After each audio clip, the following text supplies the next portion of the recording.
నాగర్ కర్నూలు జిల్లా లింగాల మండలం రాయవరం గ్రామంలో బీఆర్ఎస్ పార్టీ ముఖ్య కార్యకర్తల సమావేశంలో పాల్గొని ప్రజలను ఉద్దేశించి మాట్లాడుతూ రేవంత్ పాలనలో ప్రజలు కష్టాలు పడుతున్నారని అచ్చంపేట మాజీ ఎమ్మెల్యే బీఆర్ఎస్ పార్టీ జిల్లా అధ్యక్షుడు డాక్టర్ గువ్వల బాలరాజు విమర్శించారు. మండల పరిధిలోని రాయవరం గ్రామంలో బీఆర్ఎస్ పార్టీ మండల ముఖ్య నాయకులు కార్యకర్తల సమావేశంలో పాల్గొని ప్రసంగించారు.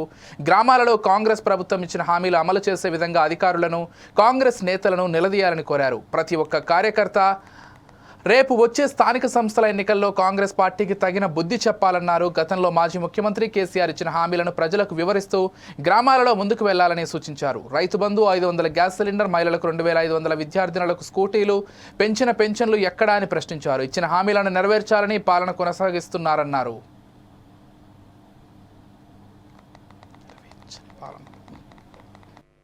వాతావరణం ఏర్పడింది. ఆ రకంగా రాష్ట్రం పచ్చబడతా ఉంటే అనవసరమైనటువంటి అలవి కానీ హామీలు ఇచ్చి ప్రజలను గందరగోళానికి గురి చేసి అధికారంలోకి వచ్చిన కాంగ్రెస్ పార్టీ, కాంగ్రెస్ ప్రభుత్వం ఈరోజు ఎట్లా ప్రజలను వంచిస్తుందో మనం చూస్తున్నాం.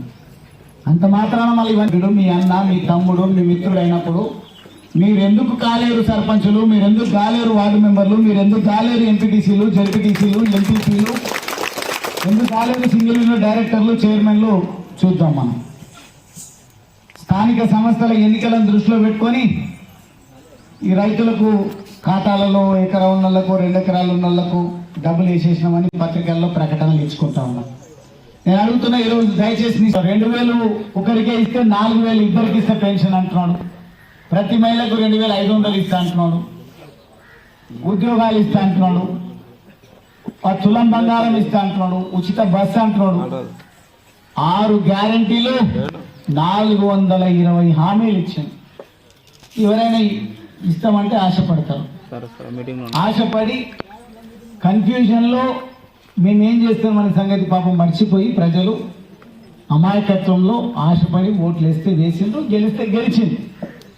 గెలిచిన వాళ్ళ బాధ్యత. ప్రజలు ఏం ఆశించి మాకు ఓటేసిండ్రు, వీళ్ళ రుణం ఎట్లా తీర్చుకోవాలనే దానిపైన దృష్టి ఉండాలి తప్ప ఏ రకంగా దోచుకోవాలి, ఏ రకంగా